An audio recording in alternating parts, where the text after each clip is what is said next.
cool. I think we are live. Yondon, hello, good morning. Can you hear me?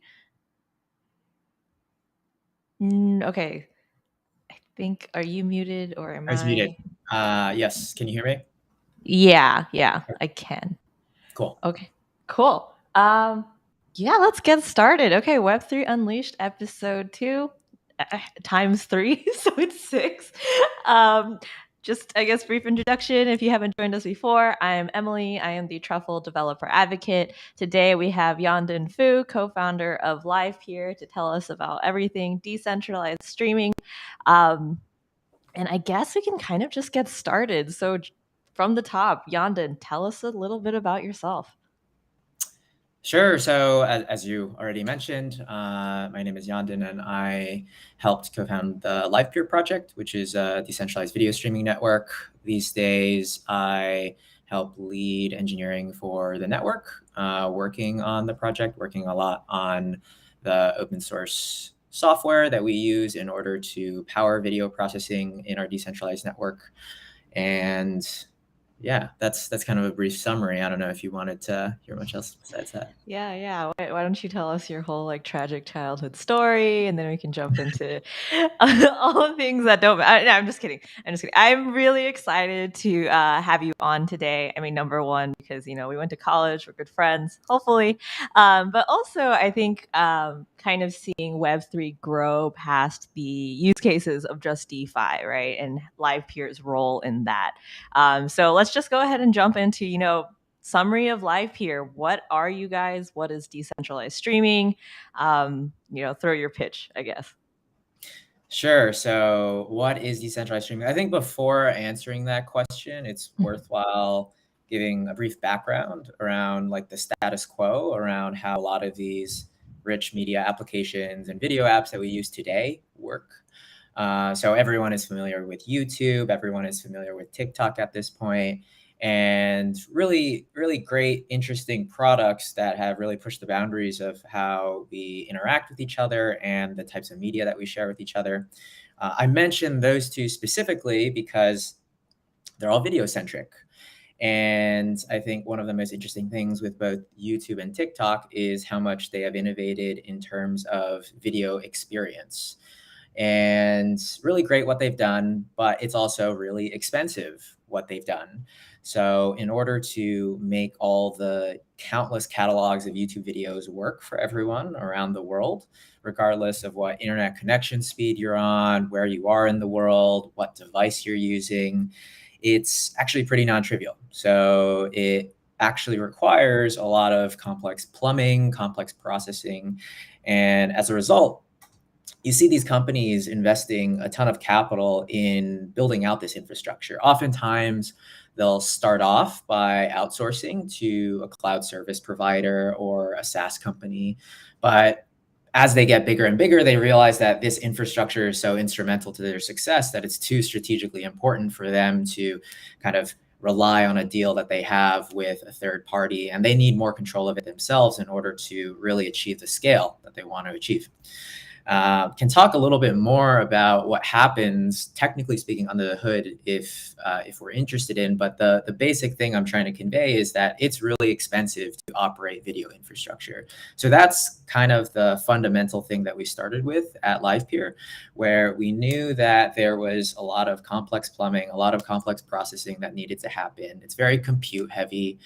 And the question is, well, if you really need all of this to experiment and build new media applications and build new video applications, well, it's either going to be really expensive or you're going to spend a ton of time building something before you even get to your actual product, right? Like people shouldn't really have to be worrying about all this intricacies of how this works under the hood in order to power video. They should be focusing on their product. So at the end of the day, what Livepeer was and is building a network and commoditizing video processing. So instead of relying on a single company to provide you these services, we can build this protocol that allows anyone to participate, anyone to run a node, and they dedicate their hardware and their bandwidth to perform video processing services so that all of these applications can work at scale. And then they get compensated for it, similar to how mining works in crypto networks like Bitcoin or Ethereum, except instead of being rewarded for mining cryptocurrency or for doing proof of work hashing, they're rewarded for doing these video processing services. So fundamentally, that's what Livepeer was built to be, to provide this network, give you access to these services at a low cost, have an open marketplace around it, and really open up access to this type of infrastructure from our developers. So, yeah. Yeah, okay, that was super duper comprehensive. Thank you so much for like giving us the base kind of level of understanding and expanding past that. We did talk yesterday kind of about, Livepeer and I guess, its role in media-rich applications and kind of how it helps, like as you had mentioned, I guess streamers creating, I guess, more processed videos. Can you dive into kind of the difference here between a decentralized like live streaming service versus, decentralized storage? Sure. So this is a really good topic because a question that we often get is, well, we already have these great decentralized storage systems like Arweave and IPFS, and I have all these MP4 files that my users are giving me. Can't I just upload those files and serve that from decentralized storage? And you can definitely do that. There's nothing stopping you from doing that. The main thing that I'd highlight here is that typically when you want to build a more scaled out platform, you'll want more than just that. And the main reason is around how big your audience can be. So right now, when you watch a video on YouTube, you could be on your phone, you could be on a 3G connection, you could be at home, and it just quote unquote works. And the reason for that is there's this neat technique in video technology land called adaptive bitrate streaming. And it basically means that you take a video that someone provides and you process it into these different renditions. And each of these renditions still has the same content, but it goes through this compression and filtering process so that you can have one version for your mobile phone, one version for this connection speed, one version for that connection speed. And video players just know how to seamlessly switch between them. So you could basically transition from your mobile phone to your desktop, and it all just dynamically works. And you can't really get that with just uploading a single file and then trying to serve that from storage. Now, that will work in certain use cases. So if you're just talking about small clips of video, that probably is okay. But once we start talking about different other content types, like, for example, if this is recorded and then you upload this is like a long form piece of content that it would be a lot more challenging to have a good experience with it if you are just watching a single file. And typically, that's why adaptive bitrate streaming really helps with the experience so that you can kind of adjust the quality as is needed, even if your connection speed gets throttled and stuff like that. So that's one of the big reasons. And I can talk about more, but I'll pause there since we covered a lot there. No, let's talk about more. I mean, I find this super interesting. So I'm just going to keep hammering you, man. Yeah. So that is, I think of that as like table stakes, right? Where, of course, you would want that when you are building a user-generated content application or platform, because it just makes the video playback and consumption experience nicer. But from a video processing standpoint, you can do more than just that, right? So a nice feature that YouTube has is auto captioning. So let's say that you upload a video and you don't have any subtitles in the video already. Well, YouTube has this nice feature where they can actually auto-generate subtitles for you. It was a little bit flaky early on, but it's gotten a lot better over time, and they use a combination of techniques involving machine learning under the hood in order to make that work. Once again, it's not cheap though, because you need to kind of do all this heavy lifting, processing the video in order to determine, well, what's a reasonable subtitle to insert here. And you actually need to make updates to the video that you're giving back to someone so that this data can be attached to it, these subtitles. So that's another good example, I think, of video enhancement, where in order to have a kind of increasingly good experience while consuming video, you might want to experiment with things like that. And all of those things involve processing, all of them involve compute. So from our point of view, we want to, as much as possible, make all of those tools and techniques accessible to people so that they can have access to captioning, perhaps they can have access to different types of video metadata generation using machine learning and all of those things. And it just allows a developer to have more tools to work with so that they can give a really good playback experience to their users. So that's a broad category that is worth highlighting as well. Yeah, okay, cool. I mean, what do you call it? Yeah, video streaming kind of when I had first met you, and you were talking about this, like I just didn't even like understand like the whole use case and everything and kind of how obfuscated all of this is behind like YouTube's like I don't know processing and things like that. So definitely bringing that forward to like users like me is really cool. I mean, actually, I think we are streaming this on our website as well using Livepeer. It was super simple. You guys did a really good job with the UI. But we'll dive into like how to actually use Livepeer later in the stream. But now that you've sold me on the future of streaming, Livepeer itself, I'm actually really curious kind of in the history of how you guys got here. What was the inception? Um, yeah. Yeah, so the project was started in 2017, and the way that I got involved in the project is the two other co-founders of the project, Doug Pitcanics and Eric Tang.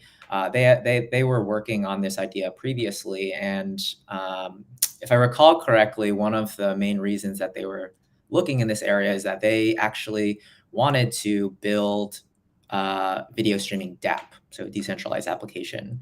And this was around the time that I think Ethereum had launched for a while, and everyone was really excited about dApps, so building a fully decentralized application. And they were working on various ideas on that front. And I think they realized that, well, it's really hard to build a decentralized application that involves media and video if the infrastructure that you're relying on is fully centralized and you're still at the whims of all these different service providers that you rely on in a Web2 context. And I think that was when they identified this gap, which was, well, if you want to build a video DApp, you need to have the appropriate video infrastructure in order to support that. So I think that was the kind of spark. And if they're watching this later on, they can correct me later on if that was not how they originally started thinking about that. And then I had known the two of them previously, and we ended up working together on that project starting in 2017. And we launched the network in 2018. And that was the genesis of the Livepeer network. And we've been working on improvements to the network since then, where the first major milestone that we had was just we dealt with the same things that a lot of other protocol developers building on Ethereum encountered, such as issues with gas fees. And many of our efforts early on was just continue building out the network and making sure that it could actually scale. A big milestone for us was when we enabled support for GPU-based video processing on the network. That was a big milestone for us, mainly because the realization that we had was that we have all these GPUs deployed around the world. And these GPUs were previously used a lot for gaming, but now they were used a lot for mining Ethereum or these various other cryptocurrencies. But the neat thing is that, well, they were originally meant for gaming, right? So the GPU embedded within the device has a whole suite of bells and whistles that are useful for different purposes outside of mining. And most notably, they come.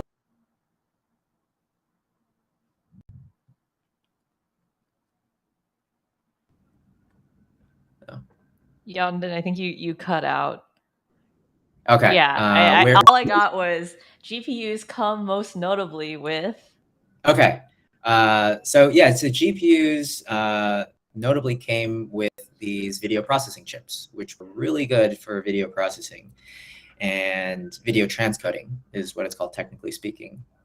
So when we realized that, the big opportunity that we went for was making sure that all these GPU operators around the world could reuse these functions of their GPU for things outside of mining, because they were really dedicating their focus to mining, but there's all these other things that they could be doing and other revenue opportunities. So we enabled that. That was a big milestone, kind of bringing on more and more GPU operators to the network. And most recently, we've really been focused on building a really good video application development experience using this product that we called Livepeer Studio. You can think of Livepeer Studio as your one-stop shop for building video-enabled applications in Web3. And it's built on top of the network. And the basic idea is, yes, you could use the network directly, but we also want to have a one-stop shop so that you don't have to deal with as many complexities, and it quote unquote just works. So we've really been focused on improving that product most recently, and working with developers in the Web3 space to make sure that it fits their needs. Yeah. Just kind of like off topic as you're talking about it, like, what do you call it?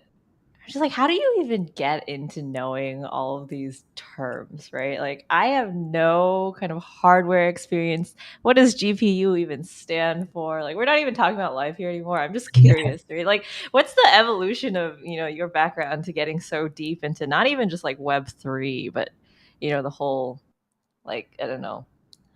I don't even know how to phrase the question because it's just like, wow. Yeah. No, I think I hear. I think I know what you're saying. And Yeah.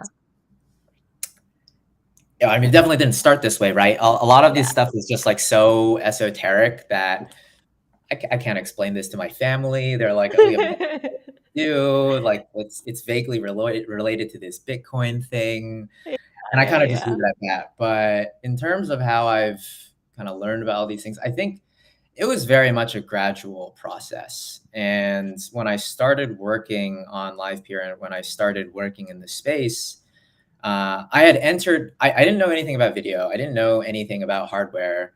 And I'm still figuring all that stuff out right now. But I got started because I was interested in Ethereum. And so that was my entry point. So I had a little bit more of a kind of crypto background, as much as anyone could have a crypto background back then. And I think through the past couple of years, it's really just been a matter of, one, I think, being on the ground and just constantly keeping an open mind to how your perspective might change on what you're building. So just as an example, I think early on when we first started working on Livepeer, all that GPU stuff was maybe a little bit on the horizon. Like, it was vaguely something that we thought would be useful.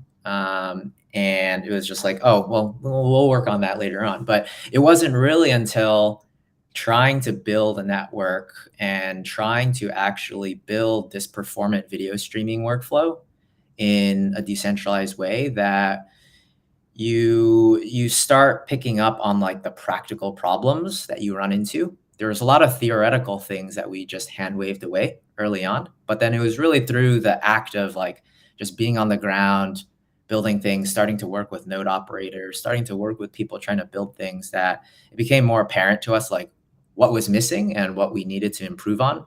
And that's kind of what led to looking at things like GPU transcoding. And then when we first looked into that, I wasn't one of the people working on that, and it was really just learning a lot from the colleagues that we brought on that had a little bit more experience there, and then just really going through a lot of iterations. So I think if I had to summarize, it's really like keeping an open mind and not being afraid and intimidated of how much there is to know, because that's literally the case for everything. And it's kind of, I feel like you have to think about it as just like bite-sized steps and things that you chew off of. And it's like, if you go through that a number of times and it's for a problem that you actually think is worthwhile solving, then I do think it comes with those iterations. Yeah, cool. Thank you so much for that advice. This is like completely off topic. It's kind of for my own edification or learning.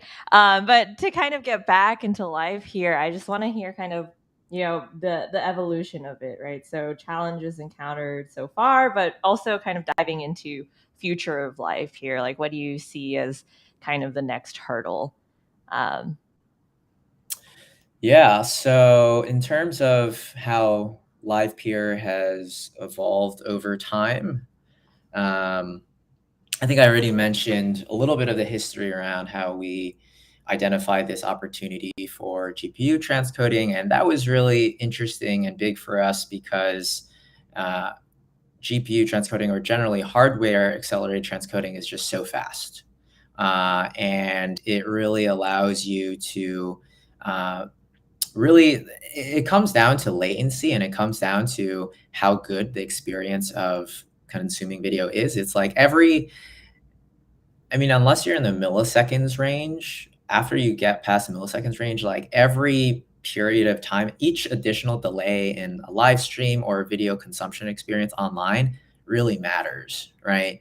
I think people watching this live stream right now, I don't know what experience they're getting. I hope it's okay, but it's like the more delay there is, the less you are able to do in terms of creating interesting product experiences. And that's why in the industry right now, we're seeing a lot more interest in what people call ultra low latency streaming. So just historically with live streaming, people were used to a certain fixed period of delay. And it started off something like anywhere from like 20 to 30 seconds, and people just accepted that that was fine.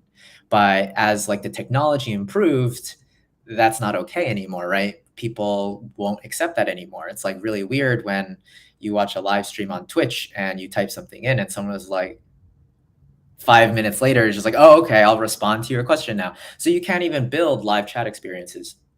So the reason that I mentioned that is we've spent a lot of time really trying to make sure that we can lower the latency of streaming and provide that good experience, because that just gives developers more tools that they can build with. Like they can build live chat experiences for e-commerce. They can build experiences around selling goods on the stream, and then kind of bringing it into a Web3 context. We're seeing all this interest recently with like NFT drops and creators being able to build experiences for the communities.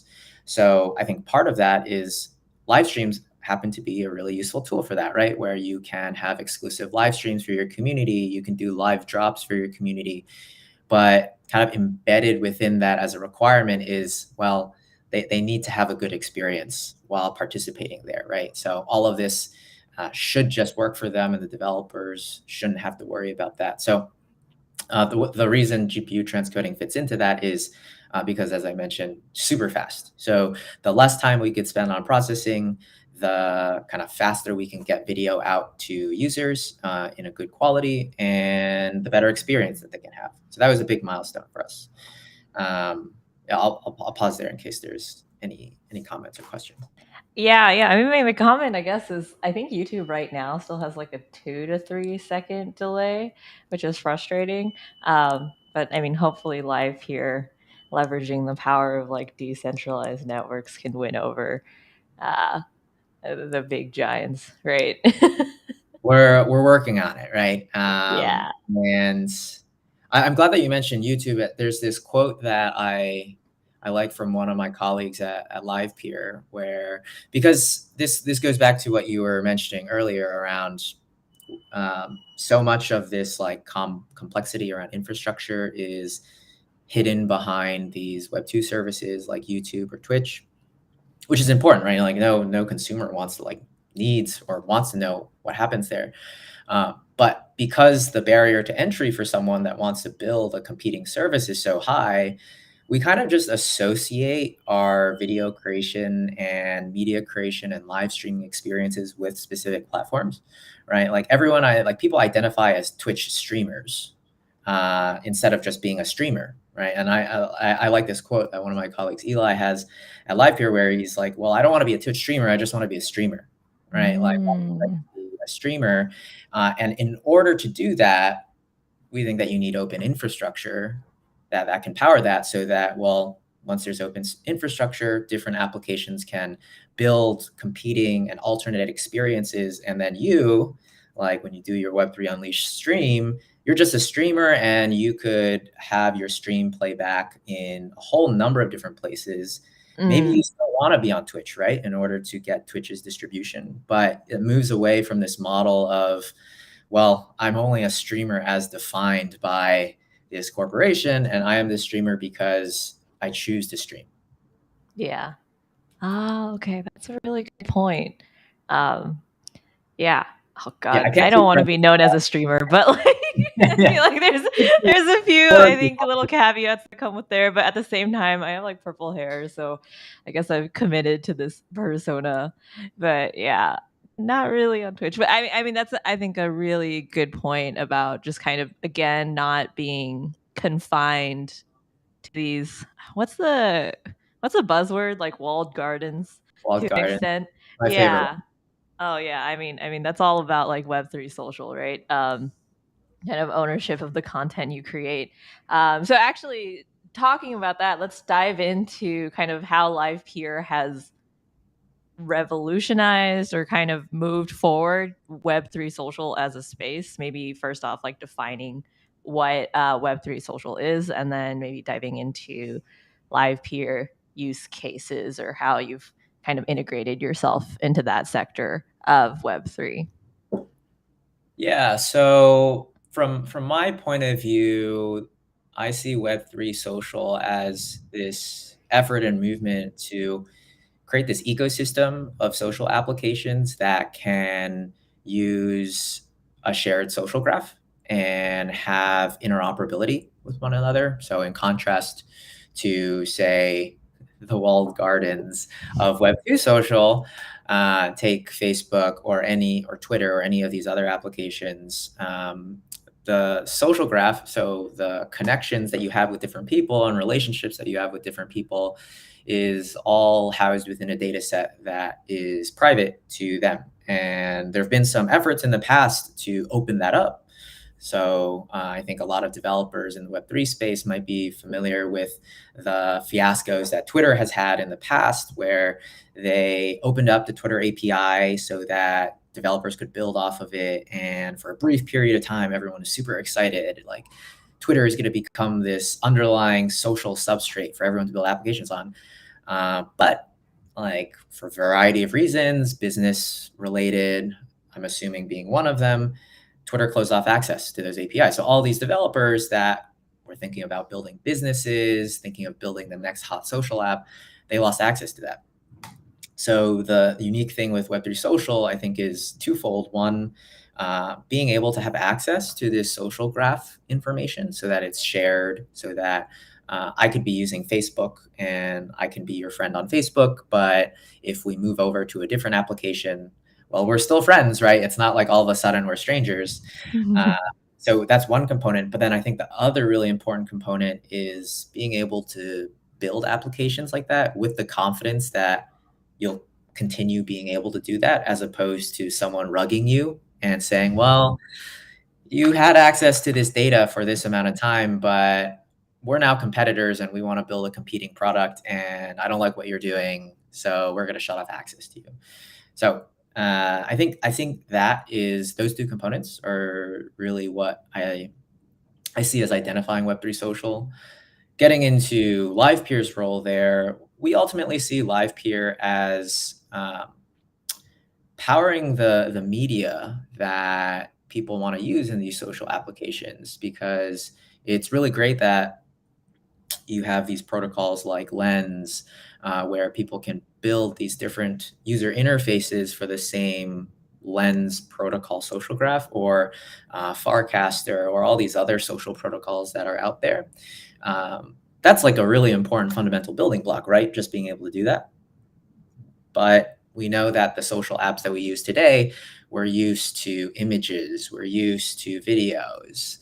Instagram Reels, TikTok, all those things. Not saying that the Web3 space should just copy those one for one, but I think it's pretty clear that the next wave of social applications, like media, is people are going to continue experimenting with media, how they express themselves, how they share content with one another.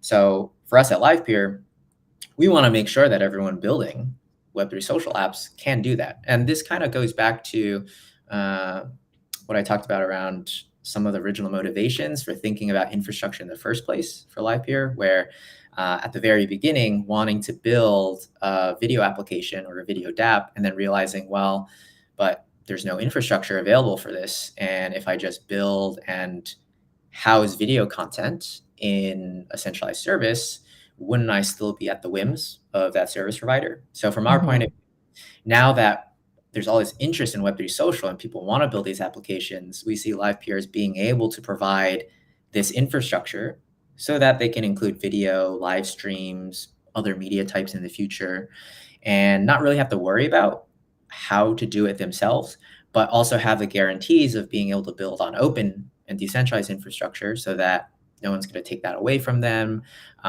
They have the ability to experiment freely. So that's really where we see Livepeer fitting in there, just giving these developers new capabilities with video that just works in a Web3 context. I see. Okay, so this is like another question that just kind of came up in my head. I think I framed the question this way, you know, kind of Livepeer being very tightly coupled to Web3 social. Was there kind of is it like a chicken before the egg kind of before the chicken thing? Do you know what I mean? Like, did Livepeer come about because Web3 social was starting to gain traction and you saw this use case, or like Livepeer has existed and then like been that kind of groundwork for social dApps to be able to kind of take off and become more robust and I guess like akin similar to our experiences today? I think more along the lines of the latter. Mm-hmm. So Web3, as I just mentioned, Web3 social is something that everyone working at Livepeer, that I work with at Livepeer, wants to kind of help support and enable.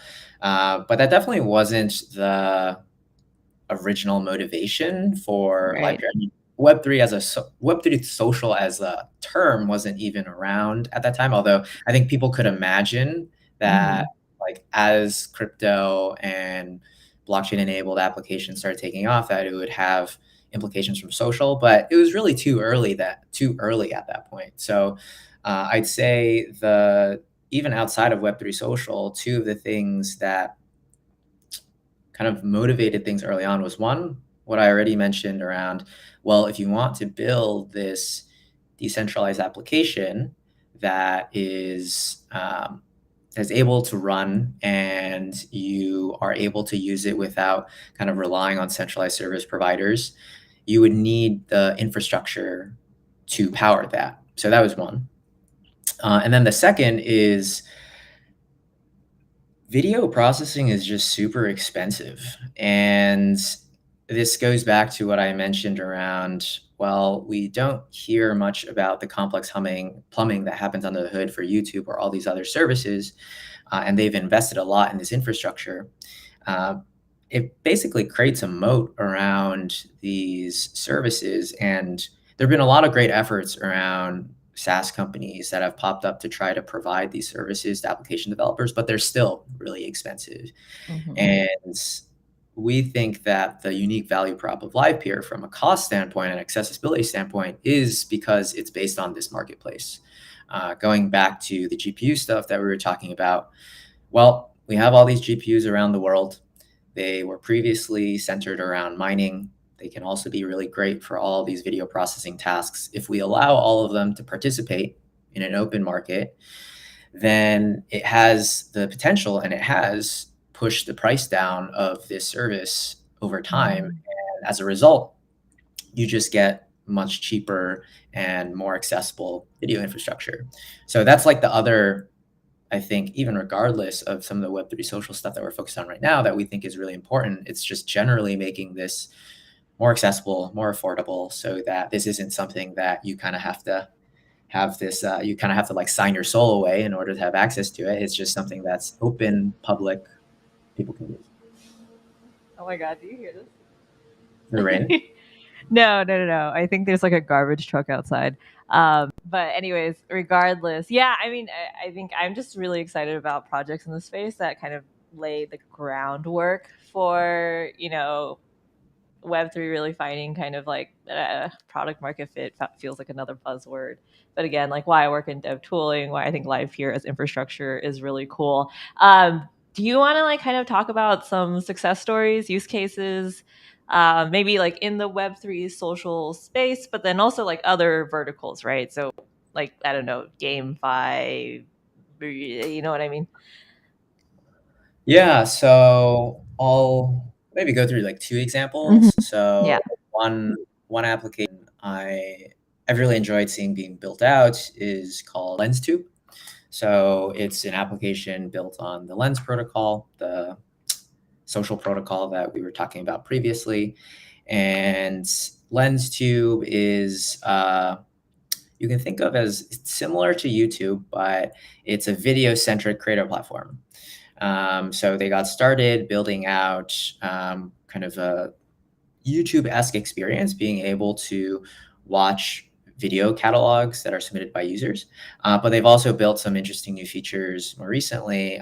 This feature called Bytes, which is kind of an Instagram Reels slash TikTok-esque experience where it's like portrait mode video, and then you can kind of do autoplay over time. So it's like short form video. So now they have kind of more medium and long form video in one section of the app, and then also short form autoplay video, similar to Reels, in the other.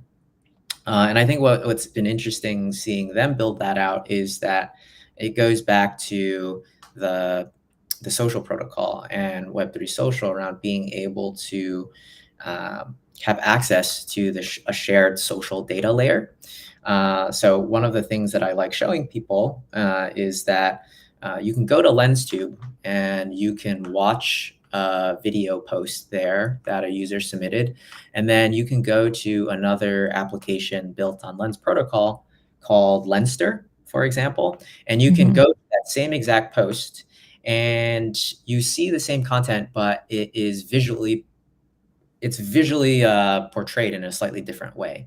And initial reaction, you might feel like, oh, well, it's just like showing the same content differently. But I think the reason that I think that's really interesting is that we're so used to kind of singular product experiences for social apps. So our experience using Twitter, our experience using Facebook, minus a few exceptions around being able to use extensions to modify the appearance, it's basically one team determining what the best user interface and experience is for us. But in this Web3 social world, you can have anyone kind of determine what the best user experience or interface would look like for different audiences, right? So maybe this user interface is not really cutting it for me.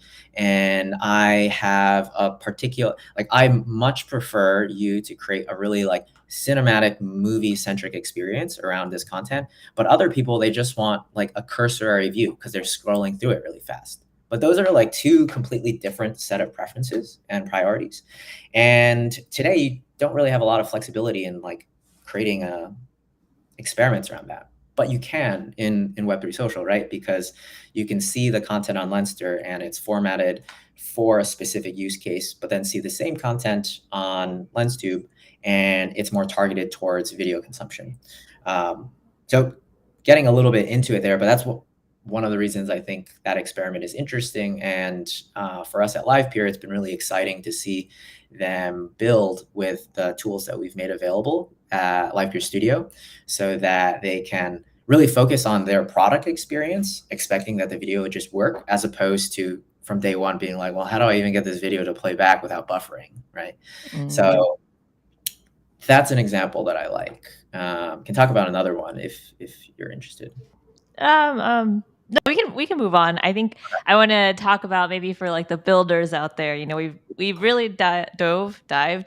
I don't know, one of those words. Into like life here, use cases, how it's kind of changing the industry landscape of entertainment communications, I kind of wanted to talk about, how is Livepeer built, right? The architecture from anywhere from like the smart contract layer, APIs, the developers using it. You mentioned like the miners, the token holders, and just like I'm saying a lot of words essentially, right? And how do we, how do I build Livepeers?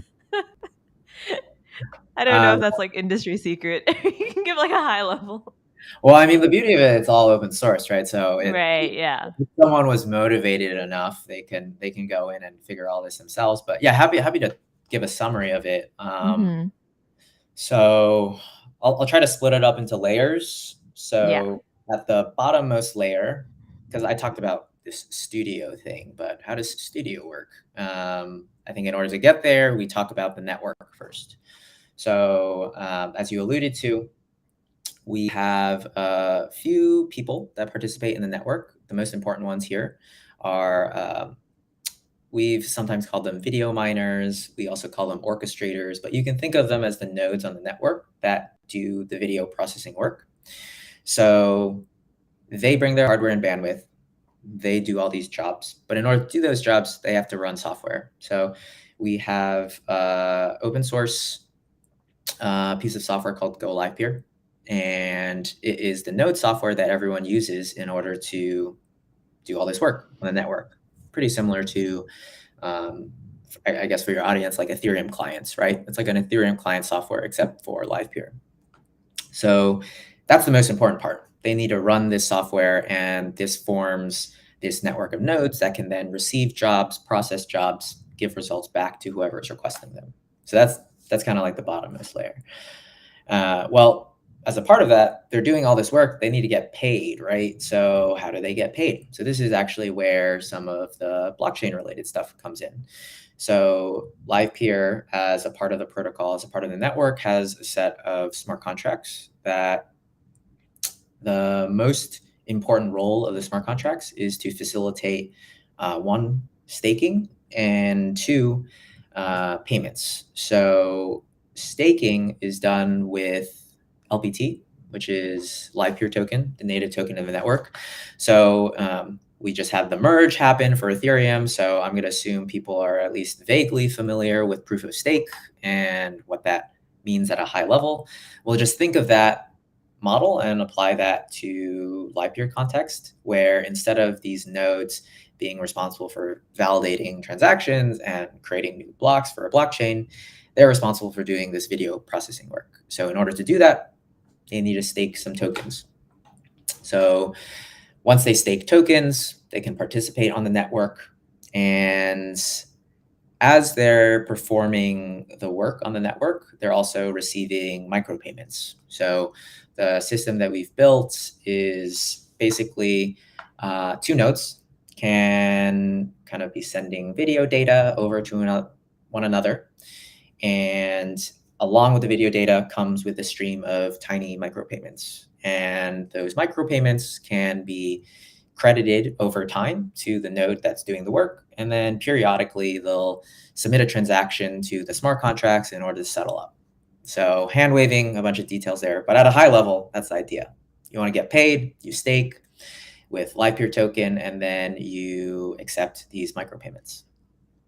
Okay. So that's the bottommost layer. I'll pause there before moving up.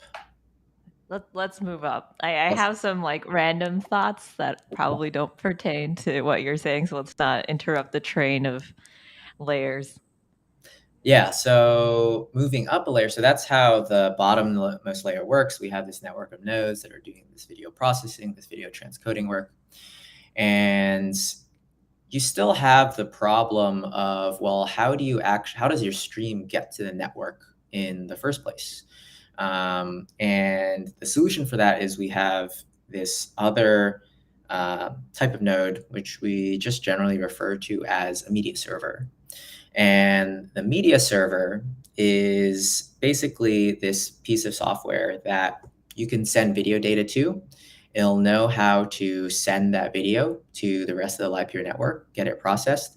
And then it also knows how to do a bunch of repackaging so that the video can be shipped off to wherever it needs to be played. long story short, for unfortunately the video industry, maybe this is like every industry, is like pretty fragmented in terms of standards. So there's like a bajillion different standards that people in the video industry have tried to come up with. So it happens to be the case that certain formats for video and certain packaging types for video are better for one use case for another. So I think a great example is live streaming versus, say, like just watching an on-demand video on YouTube. The actual formats that you use there are typically going to be different.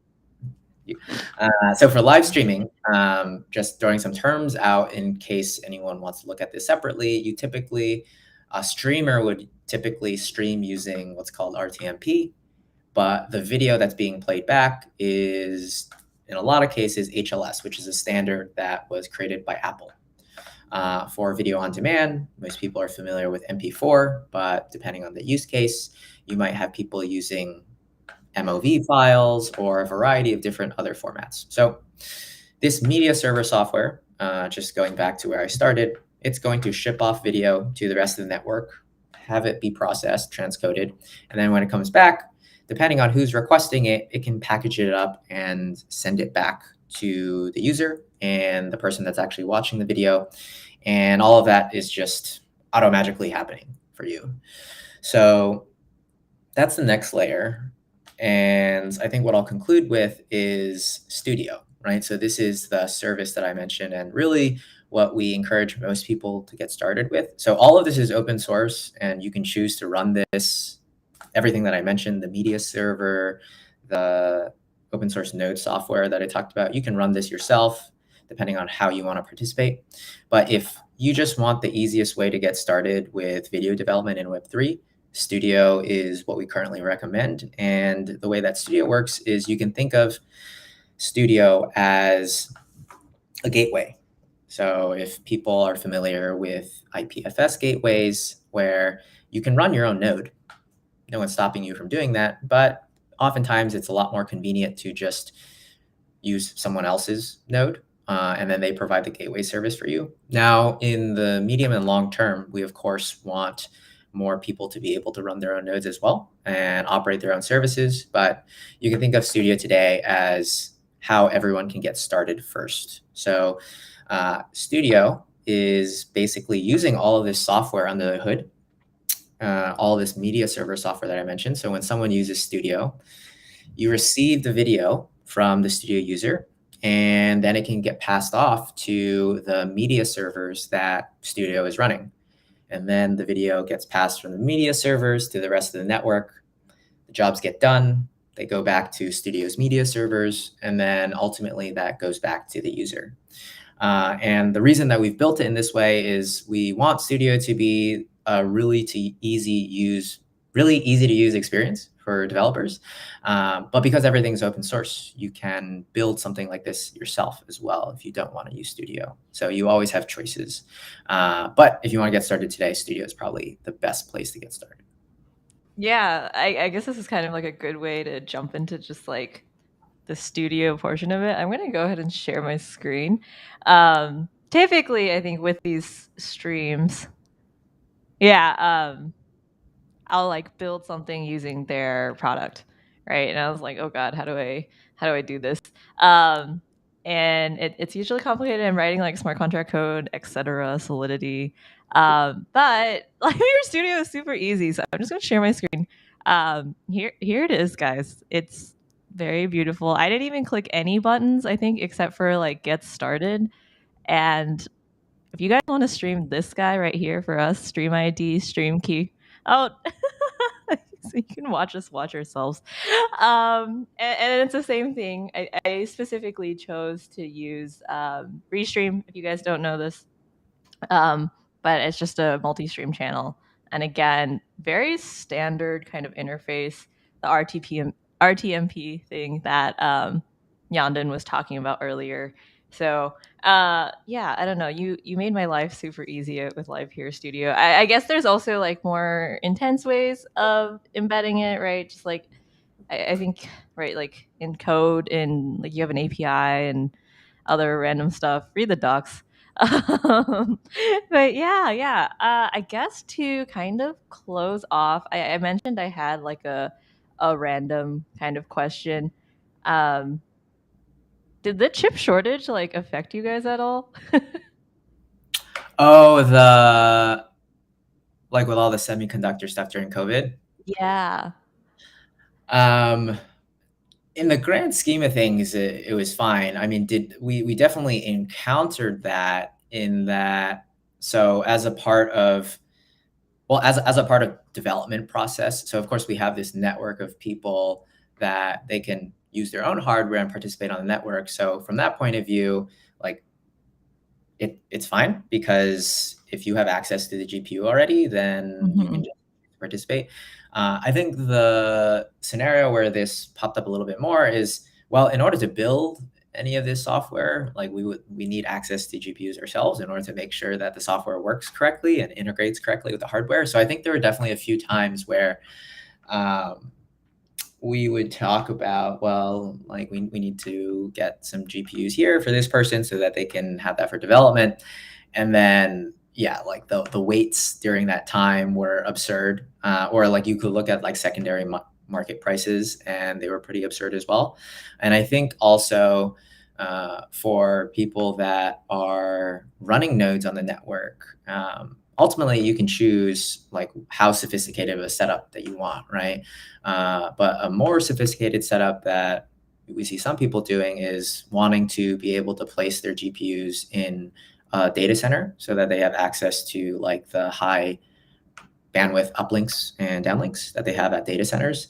And I think I recall there was like this one story of like, I think we knew someone that was trying to get their GPUs in a data center, but like individual parts needed to be shipped there, but the whole like global supply chain was a complete Mm. mess. So it was just like, when will your part arrive here? We cannot tell you. Maybe in a few months. And you're just like, well, I don't even know if I'll care about this in a few months, right?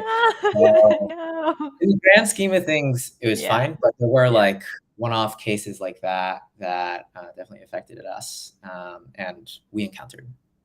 Yeah. And then I guess the second piece, would it be like an appropriate call to action for like all the sad proof of work miners after the merge to come on, hop over and support live here instead? That's like the next evolution of like Yeah, I mean, if you're looking for things to do and new networks to play on post merge, and you have access to GPUs, would love to kind of bring you on board and work with you. And we have a community of people that hang out in Discord that are like constantly helping each other. So I'll always welcome new faces there. Okay, so I guess maybe down the line when I see on like NBC or something, live here is destroying the environment. Just kidding. No. Hope not. Hope not. Yeah, no. I'm playing. Okay. Are there, I don't know if people have questions or anything in the live chat. But anything I guess you want to add or specifically alpha? Uh, You can say no. let's I've see. had people say no before, and I'm like, okay, I understand. But I feel like we have a good relationship going on, Yondon. We go way Yeah, back, like a few I think months. the only thing that comes to mind is, well, I've already kind of called out studio, but I really think now is a pretty exciting time in kind of once again going back to Web3 social, like building new social applications that are more aligned with communities. But not only that, and this is where Livepeer comes in, building new interesting media experiences. So things that I would love to see more experimentation around are experimentation with different ways that you can use live streams in order to kind of create a sense of community. So things that I've talked about with other people are just experimenting with live NFT drops, Mm. uh, building interesting use cases for token gated streams for your community. Um, I think one thing that I'd love to see someone do, and this is totally random, so I don't even know if it's alpha. It's probably just me rambling. But there's this funny genre of video that I've encountered on TikTok before, which is it's kind of like this social gambling genre where the way that it basically works is there's this woman, and she has like a large bowl of trinkets, and it's all mixed with, like, you can't see anything underneath because it's like a ball pit, and then she'll be like scooping things out while people are watching, and then people can like live bid for things that she'll scoop out, and then like people are get really into like seeing what someone might get. And this might feel like at face level, at the service level, kind of like silly. It's just like people bidding on stuff. But it is really interesting how much of like an activity that it's become for people. And I think you can see this model being applied to maybe less silly use cases where it's this notion of the better that you can create these live experiences and the more that you can have people that wouldn't be able to be there physically tune in and be invested in what's happening to other people in their community, the more things you can do there. So that's why I think the live NFT drop use case is interesting, where if you kind of combine those two concepts, creating, instead of it just being kind of a zero sum thing where it's like, oh, someone is going to get the NFT drop and it's not me. It's like creating experiences where within a community, you can get excited about things that are happening with other people as well. And I think there's a lot of interesting application and product level experimentation that can be done there. So I really encourage people to kind of push the envelope there. Yeah. Yeah. We are at time, but oh man, I just want to keep talking to you, kind of like, diving into like life here and the importance of community and stuff like that. But we can hang out on our own time maybe and talk about stuff like that, or maybe, I Do don't know. episode 2. Episode 2. Yeah, I know. I'm like, but my backlog is until next year. But I mean, maybe that's a good point, right? See the evolution of life here. How many proof of work miners have onboarded onto your network? But yeah, thank you so much for coming on, Yondon. This is really fun. Really excited about what you guys are doing. I'm excited to become a streamer and not a YouTube stream. I mean, YouTube streamer is fine with me, I guess. Just Twitch streamer comes with like Right. all of its little connotations that I'm not sure I'm ready to adopt. Namely, but I don't know. E-girl would be cool at some point in my life. I'm rambling. Anyways, thank you so much for joining. I hope you have a great rest of your day. Really excited to see what Livepeer has in the future. And how you guys are changing the landscape of like Web3 social and community and everything else past that. Okay. Cool. Thanks for having Cool. me. Yeah. Bye. Yeah.